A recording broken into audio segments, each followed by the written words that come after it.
नागपूरच्या सोनेगाव पोलीस ठाण्याच्या हद्दीत 15 वर्षीय अभय तुळशीराम पवार हा मुलगा बेपत्ता झाल्याची धक्कादायक घटना समोर आली आहे। या प्रकरणी गुन्हा दाखल करण्यात आलाय। अभय आपल्या कुटुंबासह कन्नमवार नगर वर्धा रोड नागपूर येथे राहतो। फुटबॉल टुर्नामेंटमध्ये सहभागी होण्याच्या मुद्द्यावरून गेल्या काही दिवसांपासून त्याचे वडिलांशी वाद सुरू होते। शिक्षणावर लक्ष देण्याच्या सूचनेमुळे तो नाराज होता। 2 डिसेंबर 2025 दुपारी 4 वाजता अभयने क्लासला जात आहे असे सांगत शाळेची बॅग घेऊन घरातून बाहेर पडला। रात्री उशिरापर्यंत तो घरी परतला नाही। पालकांनी शोध घेतला असता त्याच्या खोलीत इंग्रजीत लिहिलेली एक नोट आढळली। दरम्यान तक्रारदाराच्या पत्नीच्या मोबाईलवर एका अनोळखी नंबरवरून कॉल आला।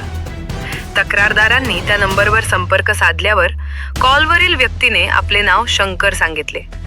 त्याने दावा केला की अभय माझ्यासोबत हावडा मुंबई एक्सप्रेसमध्ये बसलेला आहे।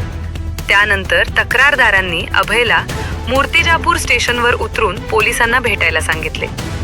परंतु तक्रारदार व नातेवाईकांनी स्टेशन आणि बस स्थानकावर तपास केला असता अभय कुठेच मिळाला नाही।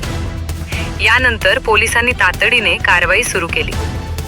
मूर्तिजापूर पोलीस ठाण्यात प्रथम नोंद घेऊन प्रकरण सोनेगाव पोलीस ठाण्यात वर्ग करण्यात आले। PSI प्रदीप पिसाळ आणि PSI पवार यांच्या नेतृत्वाखाली विविध ठिकाणी शोध मोहीम राबवली जात आहे।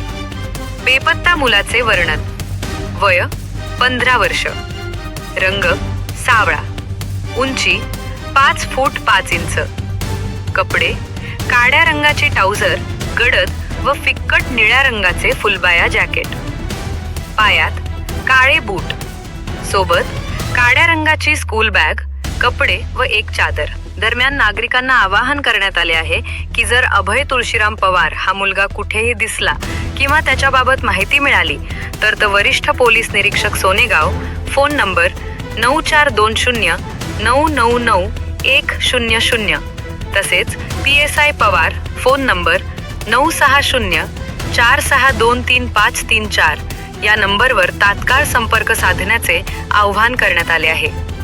दरम्यान कुटुंबात तीव्र चिंता पसरली असून सर्वजण अभय सुरक्षित परत मिळावा अशी प्रार्थना करत आहेत।